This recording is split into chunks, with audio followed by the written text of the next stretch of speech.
This in prayer. Sure, I will. Thank you.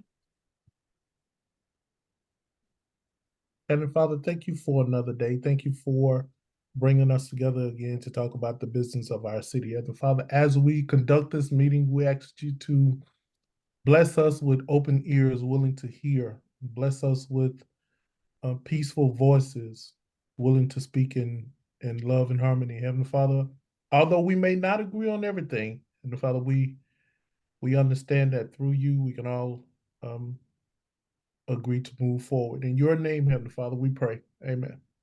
Amen. We're kind of going to shift the agenda around a little bit. Is fire and police on the call?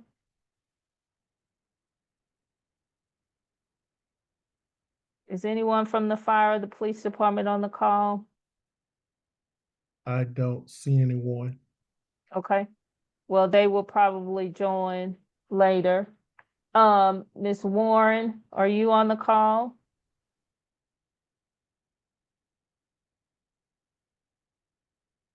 All right, we're going to keep going. I kind of wanted to have just an open discussion today about what is going before the city council soon. And we had a pretty robust conversation last month about the cell tower at A. Philip Randolph.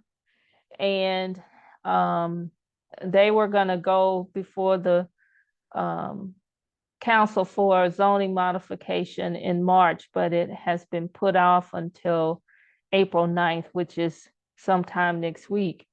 And so I wanted to give everybody an opportunity to talk about it and see where we all stand on the cell tower. Ms. Warren sent me a pretty in-depth research on the cell tower at A. Philip Randolph.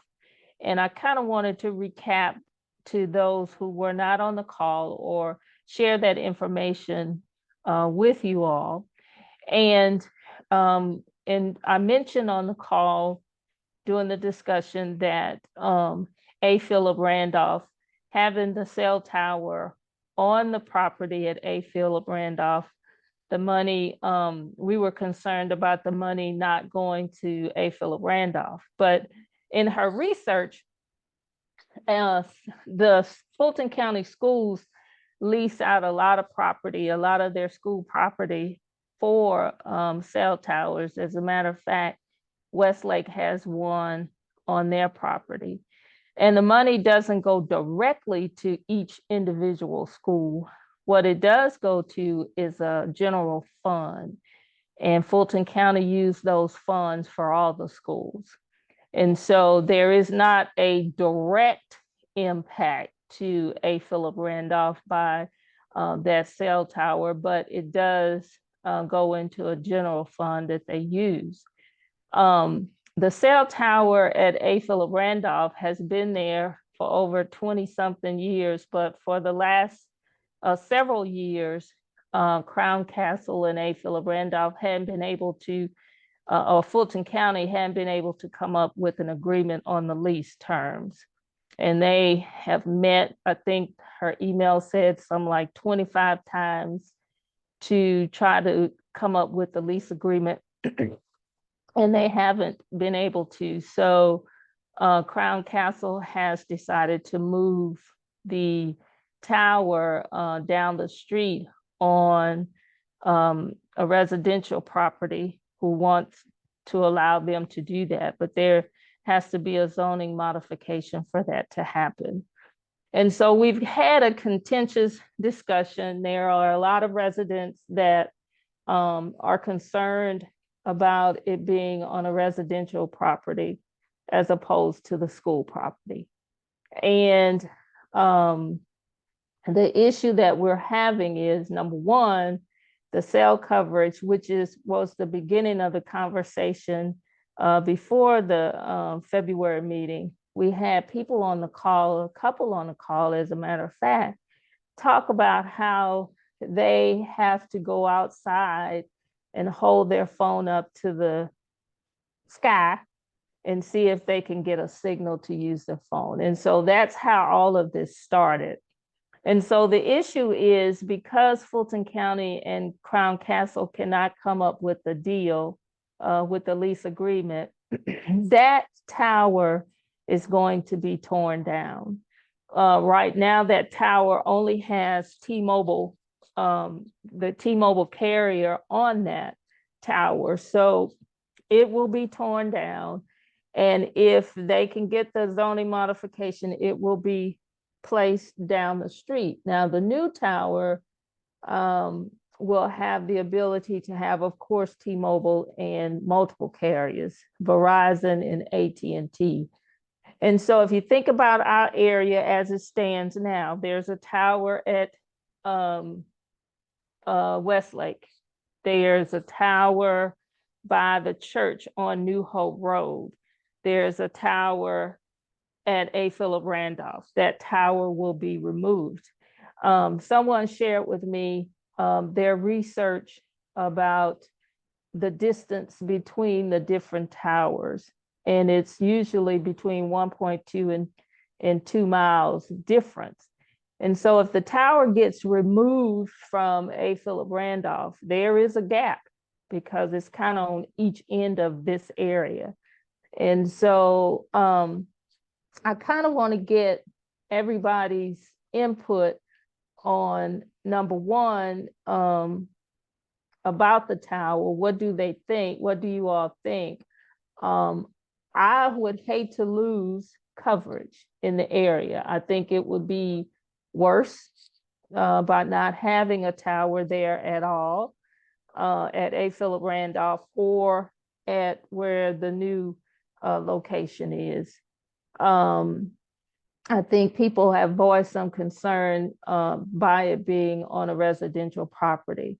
And so I just wanted to have an open discussion about it because it is going to go before the city council. I think it's on the 9th. And I would like to get your input on supporting the tower in the new location. And so the floor is open to anyone who wants to speak. Oh, I'm sorry. Go right ahead. Good morning. I mean, good afternoon. Afternoon. Hey, go ahead. Councilperson Rowell may have had her hand up first, so I will Okay. cede to her. Okay, I didn't see it. Good afternoon. Good evening. I just want to make some general comments, and I'm going to be limited because this case has actually not come before the city council, and it would not be appropriate for me to do so. But I did want, as I mentioned in the last meeting, that I am here to listen to the concerns of the residents. I have gotten some emails and some texts. I think at the last meeting we did have, and I'm talking about the last council meeting, probably about maybe 15 to 20 people showed up based on a letter that went out. And so they thought that the case was going to be heard. I think it actually came from the applicant because I wasn't aware why they were at the meeting. But again, that meeting, that this will come before the council on the 9th. That's the first hearing, but we won't vote on it until the following meeting, which would be the 4th Tuesday of the month, which the actual date, I think is April. Let me look at the calendar just to make sure I get the 23rd. Okay, so the So I vote is just on the wanted- 23rd. Yeah, we'll Okay. hear the case on the 9th and we'll vote on the 23rd. It will be in my newsletter. The actual packets don't come out until this Friday, which is why I don't know where it is on the schedule, but as I have typically done, if you don't receive my email, you can put your email in the chat and I'll make sure you're added to the list, or you can just email me at my city council and email, and I'll make sure you get the notice. But again, I just wanted you to know I'm here and I'm listening, but I want to hear the feedback. So thank you for this discussion. As you said, we actually started about reception prior to even this application coming forward.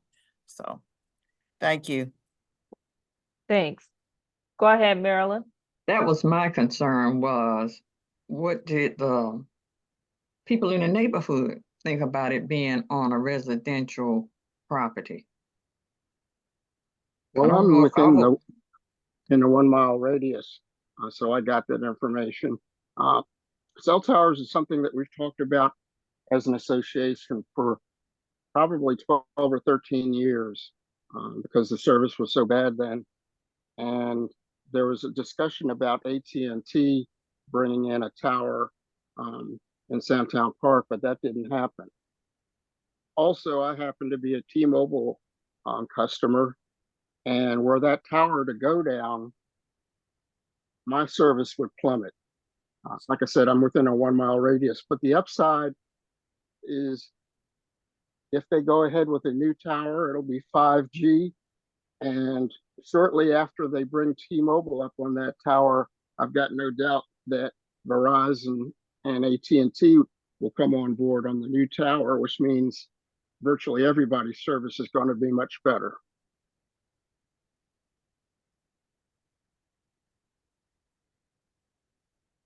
Thank you, Harvey. Are there any other comments? I have a question. Yeah. I live very close to the proposed site. And my question is that if the zoning is changed and modified to enable a cell tower, what happens to residential zoning?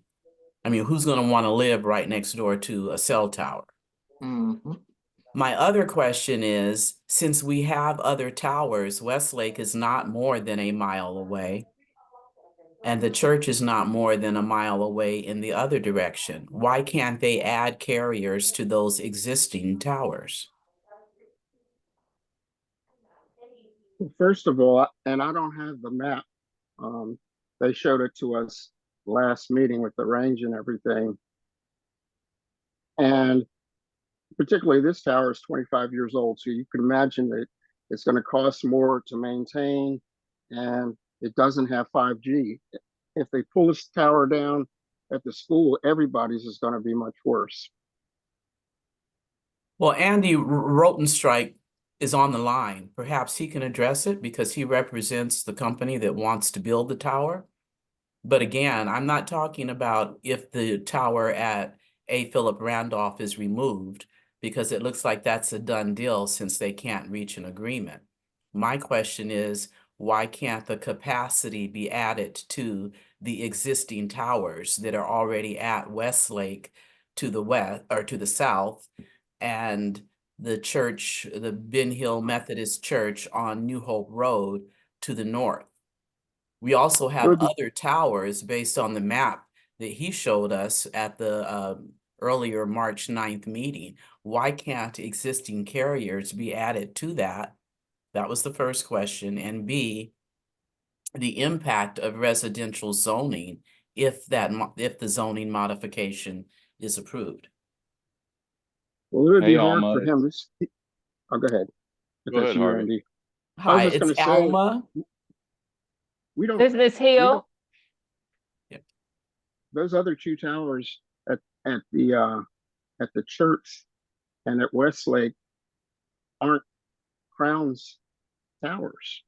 They're multiple towers. Crown has a big inventory, but those other two closer towers don't belong to them. Well, I'm not talking about Crown per se. I am talking about why can't existing carriers be added to the existing towers?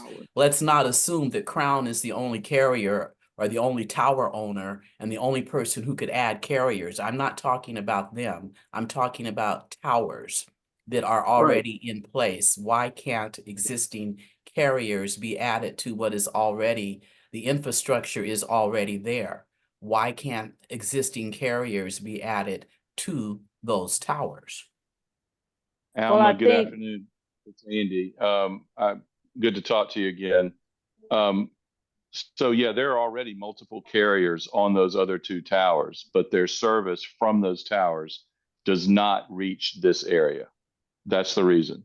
This tower is needed to reach around this area to hit the major roadways there, the school areas, and so forth. So those carriers, most of them are already on those other two towers, and their service still doesn't reach this area. So if Westlake is less than a mile away, are you saying that the reach of the towers is not great? So we're going to need more towers. Well, I am saying Wes- that, but I don't know the terrain. Terrain is also a major factor. And when I looked briefly, and I don't have any of that in front of me, I kind of joined here last minute. There's some terrain issues with hills and so forth that block the signal. So that can also create the need for more towers. But if this tower goes down, the service will be gone from this area. This new tower, T-Mobile, Verizon, and AT&T, to be on the same tower, because AT&T and Verizon cannot get on the existing tower at the school because it's not strong enough. The one Well, at also, Westlake. Westlake's more than a mile away, because it's in the vicinity of the Publix, and that's 2.7 miles. And what is the impact on housing? We can send it out, but are you talking about real estate or public safety? I'm talking about the fact that it would be zoned from residential. The modification would enable a cell tower to be placed in an area that is zoned for residential. If the modification is approved to enable a tower to be built, what is the impact on future residential development, which is what the area is currently zoned for? It's just that parcel, that property that's seeking to be the zoning changed. It wouldn't impact any other parcels in the area. That's correct. And this is not a zoning change. Nothing will change with regard to the zoning district. There is currently, because this property was part of a planned residential development over 25 years ago that never got built. When that got approved 25 years ago, there was a restriction that it could only have this property, a residential structure. All we're asking the city council to do is remove that restriction from a PUD that never happened, even though it was approved to happen in zoning 25 years ago. So the zoning itself will not change. And this only affects this property. So this is Donald. I have a question for Ms. Hill. Ms. Hill, I'm trying to understand your line of questioning. Are you asking, will the zoning for the surrounding residents change, or will the property value of the surrounding residents be affected? Well, I hadn't gotten to that. I was just wondering if, again, if it is currently zoned residential only, and the zoning is changed to allow for a cell tower to go essentially across the street from me, then does that mean that, I mean, I wouldn't want to build a house right next door to a cell tower. So how does that impact future residential development, even though no one has built on that property yet? The fact is that it is currently zoned residential and it does not allow for cell towers. So if the if the zoning is changed to enable a cell tower to be built, how does that impact the possibility of future residential development in that area across the street from where I live? This is Steve Johnson. I happen to agree with the questions that Ms. Hill is asking. I am with AT&T, and my service is great. My church service is very, very good. Okay, I don't know what the carrier is, but I haven't had a problem with my service at all. And I know, based on the question that Ms. Hill had asked, if we change that zoning now, and what's gonna stop something else to come up and say, we need a change? You changed it for the cell tower. Then there we go again. This is something we really need to take a strong look at, because there are other things that's negative And a lot of people have been saying that they don't want it on residential. And I know there was a lot of comments about the safety in terms of the environment that it brings. They shared five documents that spoke to the public safety, and if you, we can forward you the package that they sent. That's good. But I also know, Mr. Davis, we're living with so many negatives in this community. And we have for years. We've been working with Fulton Industrial to clean up. We have another, I think it's the Stringent company right there at Boat Rock and Fulton Industrial. So I'm just looking at all the negatives that we've had to live with for so many years. And I know from living here for many, many years, I've lost many neighbors, many close friends and family from cancer. And I mean, you know, I am very much into that. I just want to be safe. And I know it's important so that we can all If you, have strong connections. Well, can I ask a Let me- question? Can I ask before, Harvey, before you ask the Sure. question? The tower has been on our school property for over 20 years. And our children, my children, who are in their 30s, my son just turned 39. My kids went to A. Philip Randolph. And I'm sure many of your children went to A. Philip Randolph. And so the same concerns that we're having now should have been the same concerns that were had 20 years ago. And I don't know of any report or anything that has said that having that cell tower has affected our children. So if we've lived with it with our kids for 20 years, why are we thinking that it's going to impact us now? Because the impact should have happened a long time ago. And I think we need to kind of think about that, because if it's okay to be where our children are, then why isn't it okay if that's that particular property owner who wants to allow it to happen? Why it's not okay there?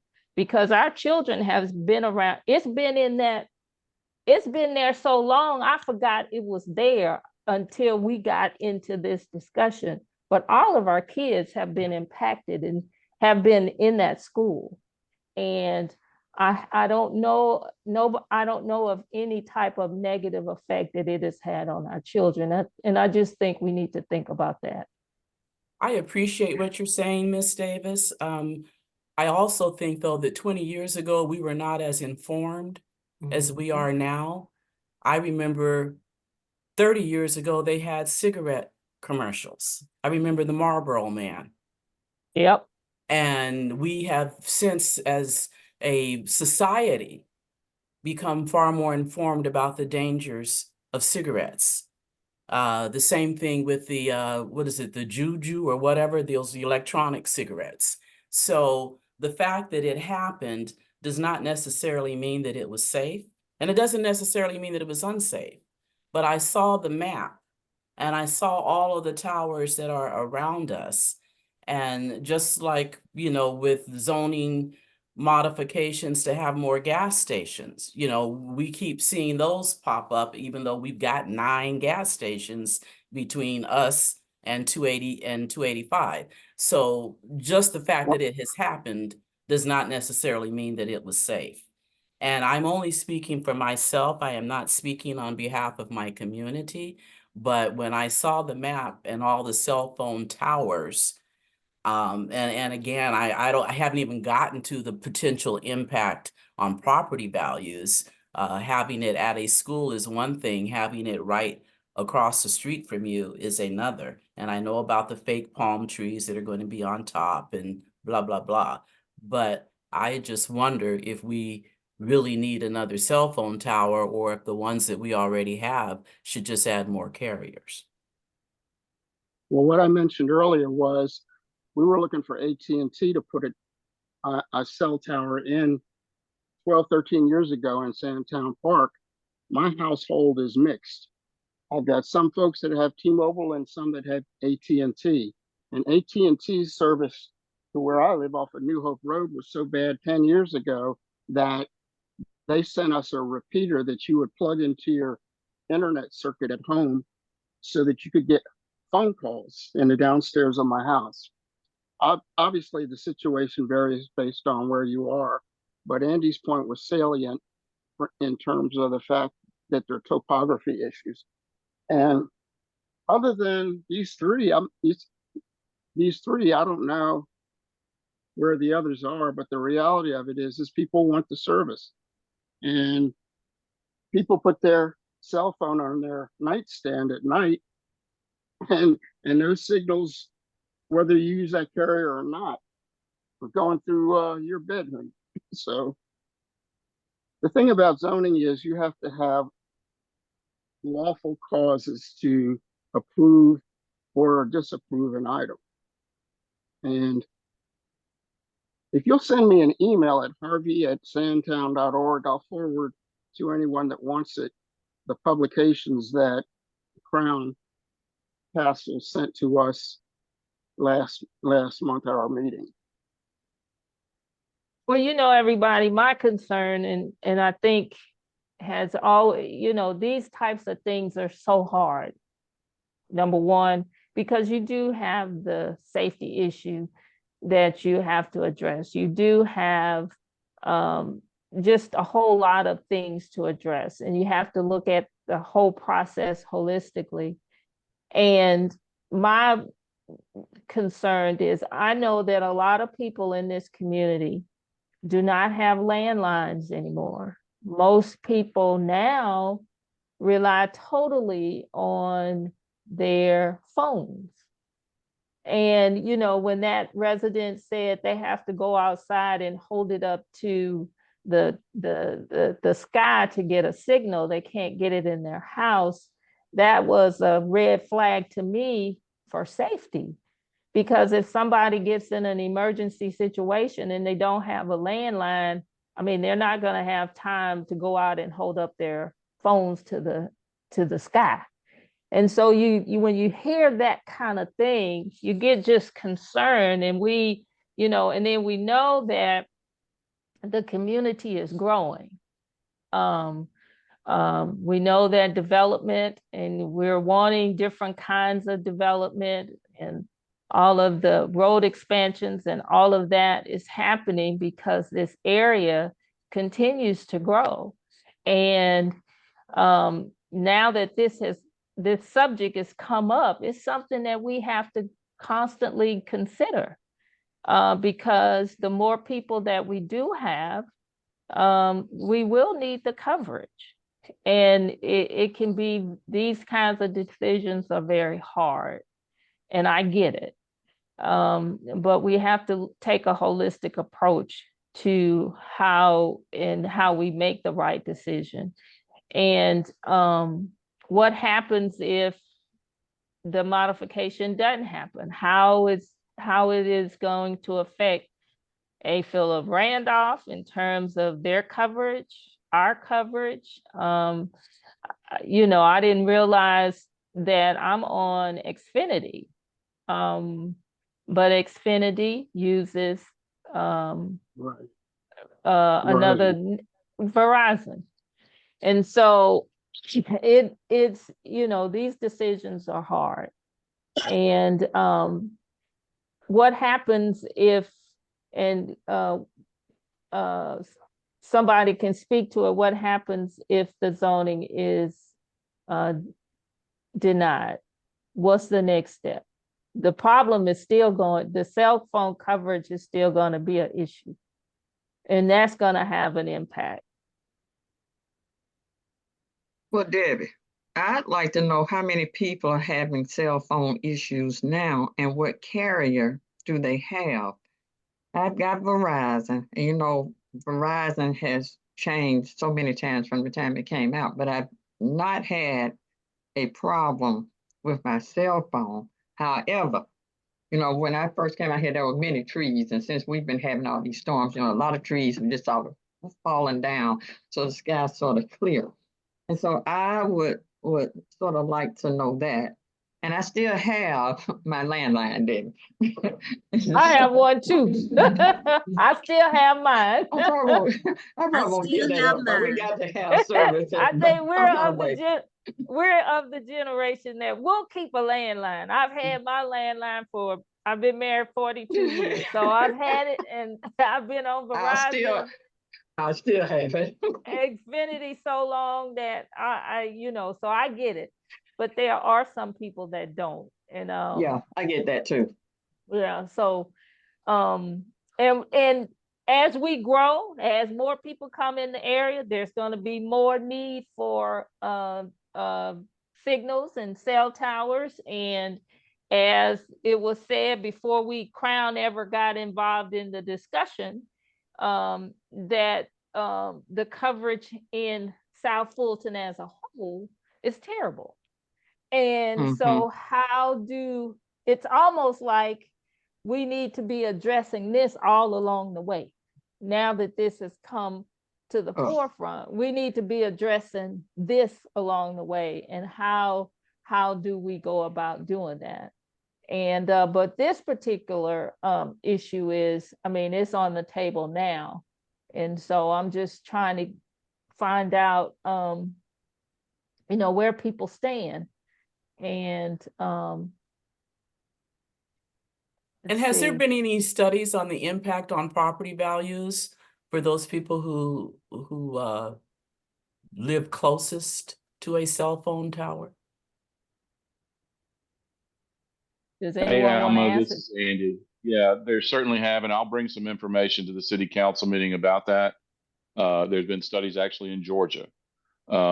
What I would point you to also, if you want to go look at the impact or lack thereof on property values, look at the subdivisions that are located just across the street from Westlake School, the high school, where there are houses that were built after the tower was there at the school just across the street.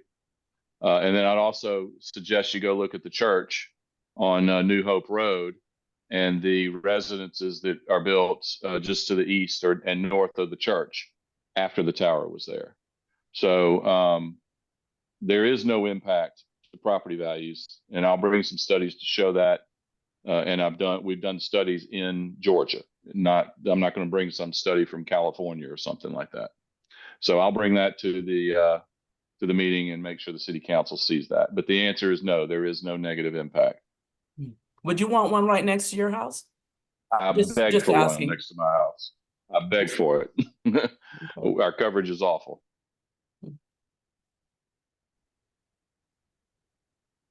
I wouldn't want one next to mine. Mr. Davis, would you like one real close to you so that you can have perfect coverage, you know, like right next door to your subdivision?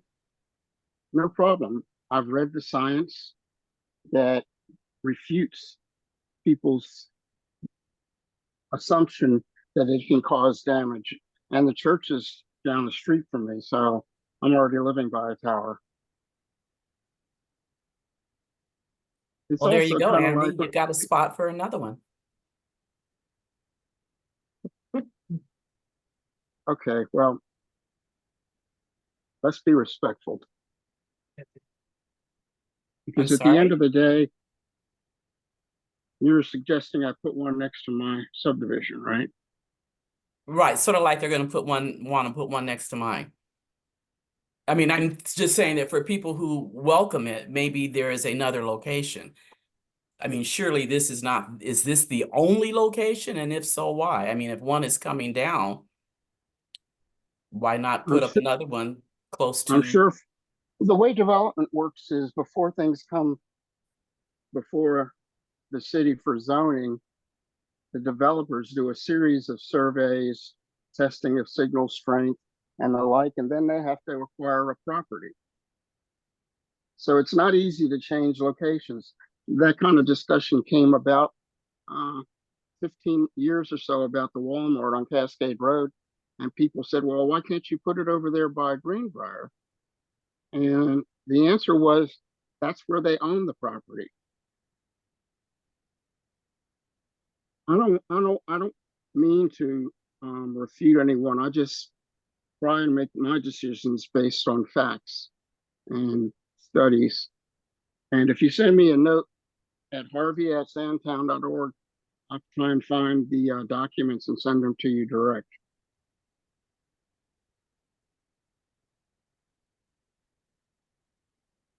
Do we have any more comments or questions?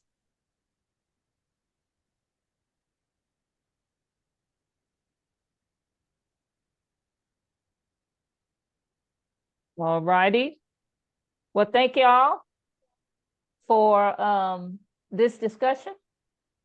It will be ongoing, and like I said, they go before the council on the 9th, and then as Councilman Rao said, they will vote on the modification on the 23rd. Okay. Is fire police on the call?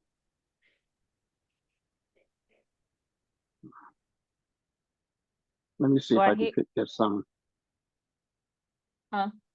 Is Miss Warren on the call? She's able to listen but not speak. I just sent her the link. Okay. Councilman Rao, do you have anything to share? I think just a couple quick updates. We hope to begin on the Enon Bridge project within the next couple of weeks.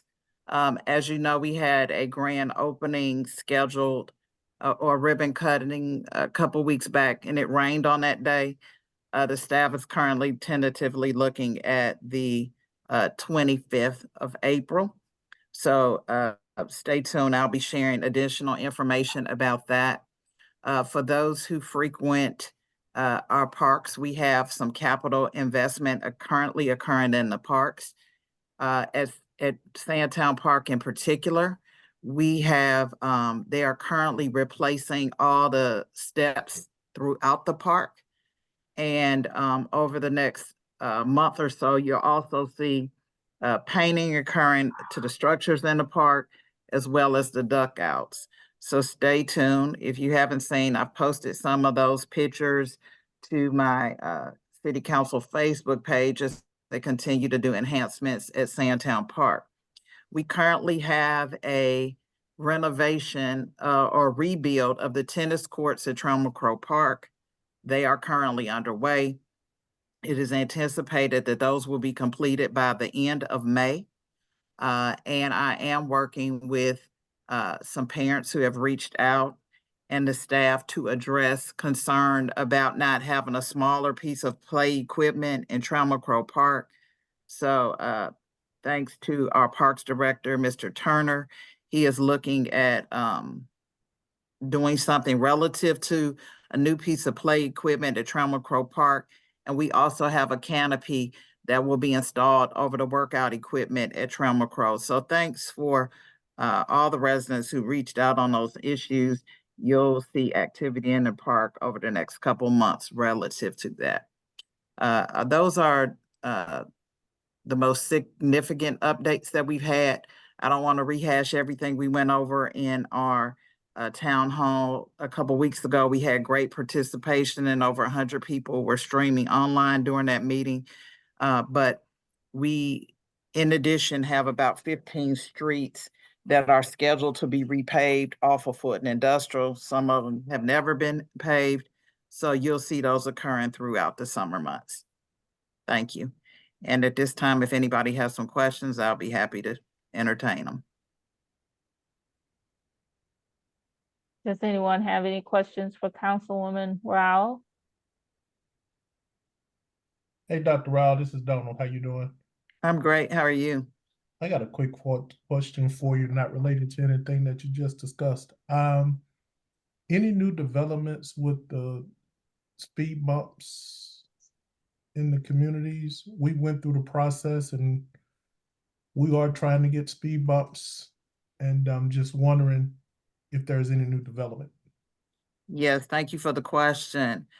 Some of the feedback that we got from neighborhoods, and I will say, District 1 probably had the most petitions for traffic calming. I feel like last year, that's all I did was traffic calming projects. But the threshold was very high in terms of neighborhoods being able to get the required signatures. We have amended the ordinance, and we'll vote on it at our meeting on the 9th. After that, the threshold drops down to 50+1. And one of the things we asked as a result of our work session discussion at the last council meeting is that those neighborhoods who have done something in the last 2 years, that they not be required to go back over that process if they could meet the criteria with the reduced threshold. And so the city manager is supposed to present to us what neighborhoods who had previously applied would be able to move forward with their traffic calming. What would happen with that is, and I don't know, y'all did submit, correct? Yeah, we did submit. We did meet the criterions in terms of Okay. signatures. Okay, we just didn't well get approved. then they would come back. So after you've met the criteria, what happens is the city engineers go and they look at the traffic solution. It may not be speed bumps. It could be another traffic calming solution. I'll give you a perfect example. On Boat Rock, that wound up being the installation of a 3-way stop. Mhm. And we had some signs installed that said how fast you were going. So depending on the road, the city engineers, traffic engineers come back and recommend the solution. And they usually give more than one option, and the community votes on it. One of the things that we discussed at the meeting was the funding. Right now, we do have funding available in District 1, and I think we rolled out the most traffic improvements across the whole city last year that were initiated by resident inquiries. So 20%, 25% of the funding from the school zone cameras go specifically to improving or rolling out traffic calming solutions. So that money is available for us to implement these projects. So we're in a good position right now. I think I have your community and the summit. Summit at Cascade Hills is the other traffic area that I actually have an active petition on. So again, the city manager says she will be presenting that information so we know what that looks like across the city. And I'll Okay. follow up with you specifically on your community. Okay, thank you. You're welcome. I did have Any a oth- question. Go ahead. We used to have shredding days at Merck, and then when things changed, do we have any free public shredding days anymore? Yes, we do. I think all of us had them a couple months back, but we have Councilwoman Gums will be doing one. It's citywide. It'll be at Merck Miles. So they'll just add the shredding for April 27th. So I'll be sending that out on the newsletter on Monday. Okay. Thank you. Any other questions for Councilwoman Rowell? All righty, is Councilwoman Gums on the line?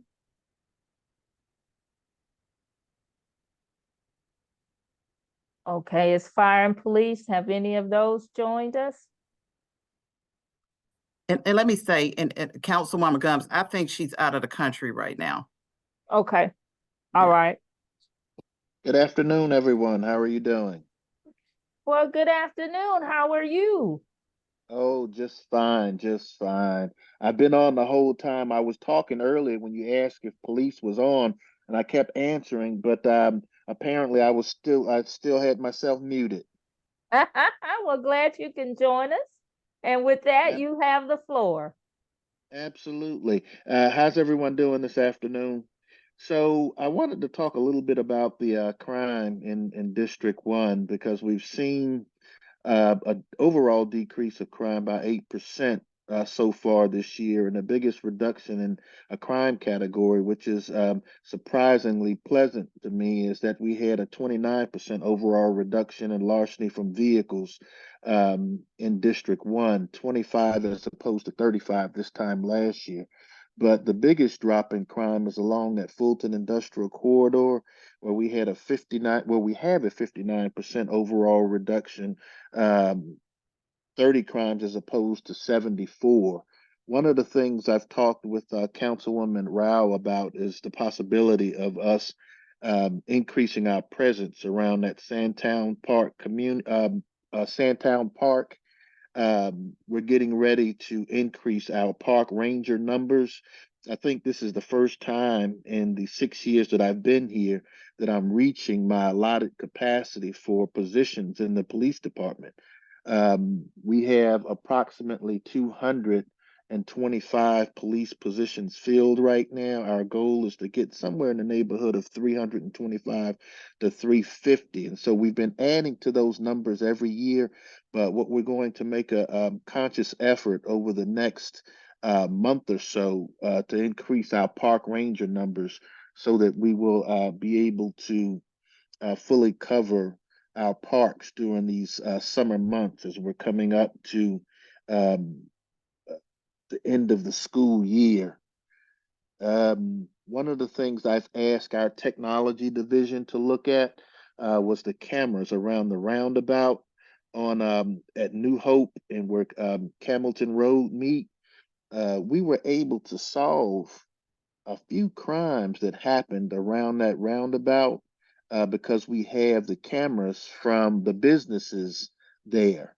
But what I've asked our staff to do was to go back and take a look at areas where we could put some of our public sector cameras actually within the roundabout. We had a road rage incident where someone came through shooting, and we were able, because we had access to the business cameras, we were able to get a tag number on the vehicle, run it through our flock system, and identify the perpetrator in that case. And that subject has subsequently been arrested. And so, what we want to try to do is make sure we have the right amount of assets in that particular area because we know that we've had several challenges there when it comes to crimes being perpetrated. And I know that you all have had some complaints about a couple of the businesses over there as well. So we want to make sure that we're increasing our eyes around that roundabout area so that we can kind of deter and stay on top of anything that may occur in that area. Our the cameras that we will be putting out will come from that governor's grant that we were approved for. We were approved for $1.5 million.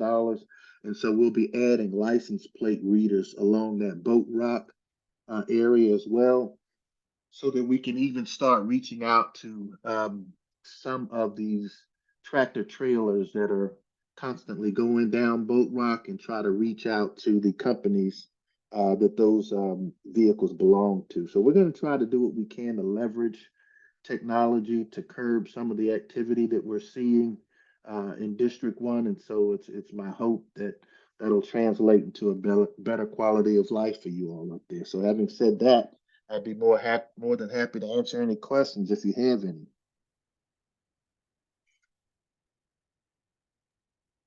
Yes, I Thank have you. one, Chief Meadows. Mhm. Can you tell us when the precinct in District 1 will be opening back up? That precinct never closed. You talking about the one at the fire station? Yes. It closed down I've for been a there. couple of. I've been It there closed several down. times It and closed nobody's down there. for. Yeah, it closed down for a couple of days because they were doing some mold remediation Mm-hmm. in there. And so normally their hours of operation there is from 9 to 5. I know that they have some desk personnel. Do you remember which days you went by there? I didn't keep up with them, but I go by there kind of regularly, especially when I see something that's unusual to me. A lot of times I just stop, but it's always dark and no one is there. Yeah, I'll check with Major Pritchett. Major Pritchett is the precinct commander up there to find out if she still has her civilian personnel because there's usually a secretary sitting at that front desk. Okay. I'll let you know if I run into someone there. Okay. Hey, Chief Meadow, Donald Barnes here, Yeah. Sandtown Center. Hey, listen, Hey, how's it going? y'all can't be everywhere at the same time. Quick question though, have you guys, what's the, do you have a plan for all of the racing around midnight going down Camp Creek Raceway? So we've been working with the Georgia State Patrol, on that, and the Governor's Office of Highway Safety has actually gotten involved, and we've since joined that group of enforcement. And so the Georgia State Patrol, the South Fulton Police Department, and the Fulton County Sheriff's Office will be setting up sting operations. And at the crux of that is going to be our public sector cameras. So we'll be able to put people in our real-time crime center and monitor those areas where the racing usually starts. And then we will try to strategically place many of those officers that are assigned to the detail around those areas. Now, the challenge is sometimes knowing when they're going to show up. And so we usually have a good bead on what days they come out, but occasionally, they'll pop up when it's unexpected. And one of the things that we found is that they'll advertise the pop-ups on social media, or they'll send out a text blast to usually the members that are participating in it.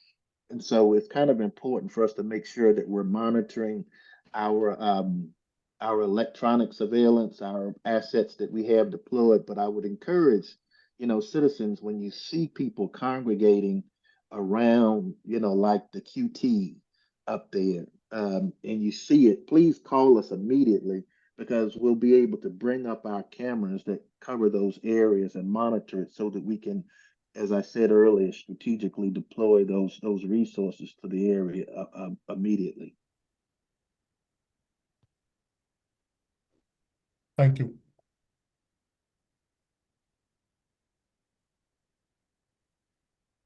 Any other questions for Chief Meadows? Well, I was gonna ask about the trucks, the trailers going through the different streets throughout the area. Has that decreased some? So what we've done so far this year, we've written a little over 1,200 tractor trailer citations, and Wow. the council actually increased the fine for people being off of the truck routes. And so we've noticed the decrease, but unfortunately, it's not to a place that I'm comfortable. And so what we want to start doing right now is leveraging technology, as I mentioned earlier, with the license plate readers and so forth along those corridors, so that once the technology picks it up, we can try to figure out a way to deal with the trucking companies themselves. Um, I had presented legislation at the state level that would allow us to use the same technology um, that we use in the school zones. But unfortunately, the truck lobby came out against it really heavy, and there wasn't enough support for it through this last legislative cycle. So I'm going to keep trying every year, and hopefully they will allow us to do it because it's not until you start hitting some, of those truckers in the pocket that they'll, obey the rules. Their usual explanation is my GPS took me down this route, but they come to these facilities enough to know by now where the truck routes are and to pay close enough attention to the signage. Hmm. Hmm. Thank you. Any other questions for Chief Meadows? All righty. Well, thank you so much for joining us. Glad to have Abs- you. Absolutely. All righty. It's the fire, anybody from fire? Going around one more time. Ms. Warren, are you there? All righty. I have one more thing to share.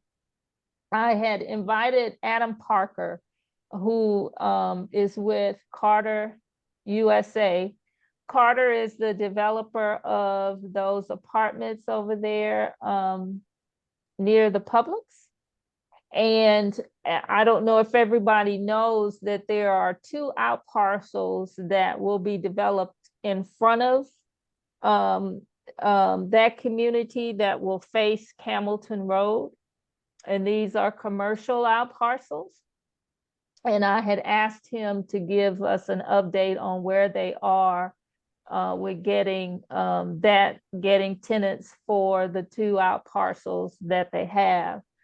And so here is his update on where they are. He said they have completed the majority of the construction for the on-site for the apartments. They are actively interviewing brokers for potential tenants for the out parcels. They are emphasizing a desire and focus on food and community amenity businesses. He said, and finally, they have finalized the bonds for title tax abatements with the city of South Fulton in November. And so the program will offer lower taxes on commercial parcels to future users. So if anybody is on the call who knows someone that is interested in opening an eatery or whatever, there is a program, tax abatement program that they are offering. And if you are interested, Adam Parker is the contact for that program. And do we have any questions about what I've shared? All right, Marilyn, do you have anything you want to share? I wanted to go back and ask about the parcels. You said they're right there on Campbellton Road. Yeah, right in Facing front of those, facing Campbellton Road, right in front of those apartments. There were going to be 2 commercial out parcels there. Is that near the nursery that's over there? Past the What? nursery. That's It's past the nursery. Okay. Right, Where the right out turning front. lane. Yeah, where Okay. they turn in. Okay. Okay. I don't know what the occupancy is, Councilman Rao, but I understand it's pretty high. I think they might have like at 60, last time I heard it was like 60%, but again, I don't know that they have COs on all those buildings. Oh, okay. Mhm. Okay. So the leasing has gone really well. I know Mhm. we have a number of city employees who are actually there as well. Oh, okay, cool. All righty. With that, if no one else has anything to share, we're gonna let y'all go home or get off early. It is 7:29, give you an hour, give you 30 minutes back to your time. Want to thank everybody for joining, and hopefully you go ahead. I heard Is some. Chief Glenn Washington on the call? Chief Jones said he should be joining us. Okay, if he's there, he's welcome to jump in. Something may have come up. Do I hear him? Okay.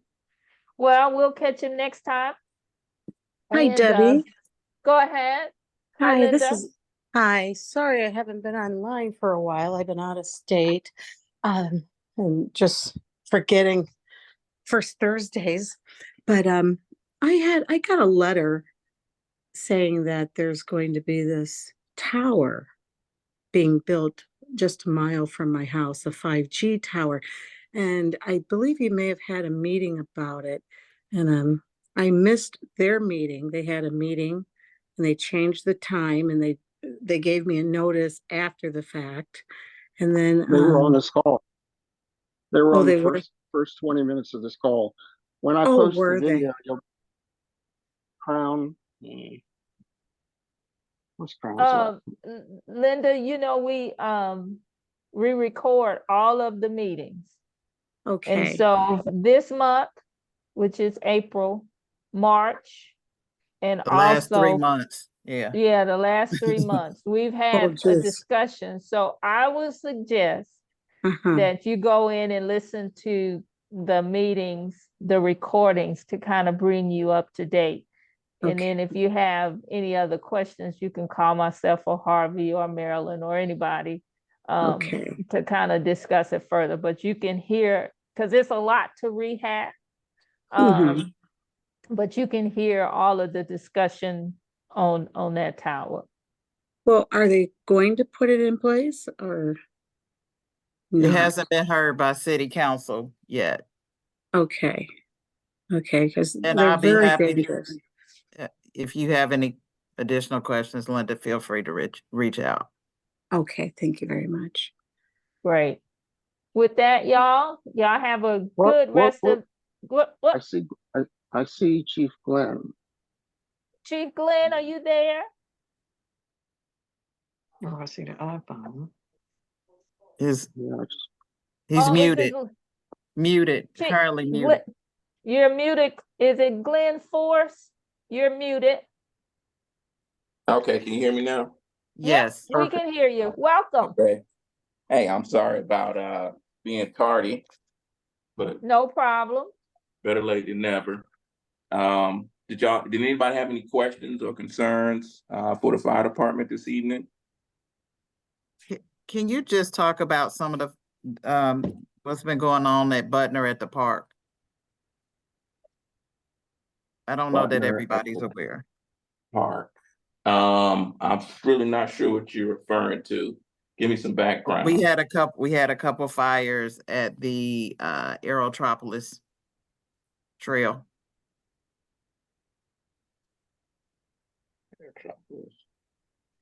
This is at Butner at Camp Creek.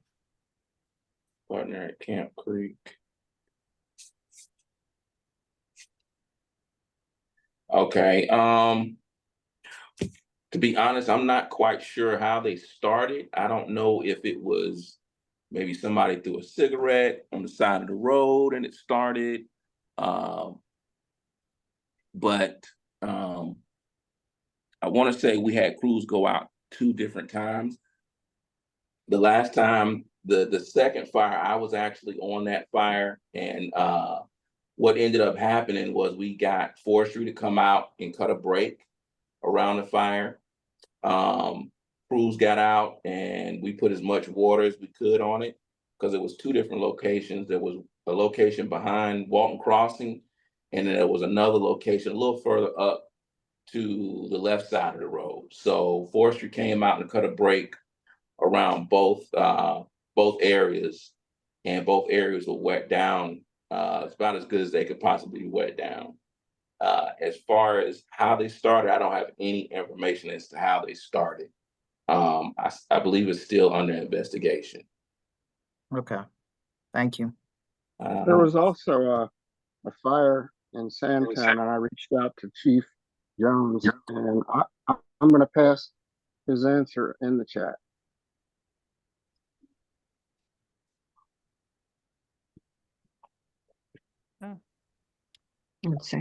I guess this is Councilwoman Rao.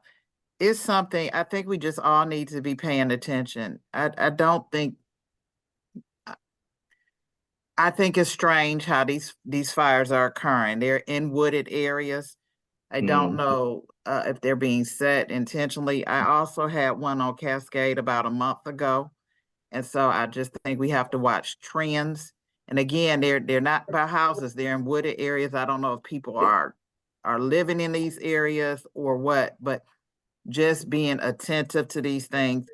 The one that struck me was the one at Camp Creek and Butner Road, because it happened, almost back to back. And I mean, within a week or 2. And so, again, if you see something, say something. I think if we're all alert, you know, maybe we can figure out what's going on here with this. Absolutely, because the more information, the better. The more information that we have, that's the more information we can pass on to the investigators. So definitely, as much information as you have, please pass it on. So what you're saying are the fires are starting. There are fires in remote locations. And when the fire department responds, there's nobody there? Well, no person has been identified at the scene, right, Right. with these Wow. fires, but it's strange. We'll just say Yeah. that. And Uh-huh. like they said, they're still under investigation, but I want the community to be aware that this is occurring. So again, if you see smoke or something that looks suspicious, just say something. Absolutely. Don't take it for granted. Call 911. We don't want it to spread. It's, you know, it's dry too. So we don't want them to get to the residential areas. But again, I just wanted people to be aware that we've had a couple fires in the area that we just all need to be paying attention to. Yes, I'm absolutely. glad you shared that. Mhm. We'll be looking. Because that can turn into a real serious problem. Exactly. Yeah, yeah. Anybody had any other questions or concerns?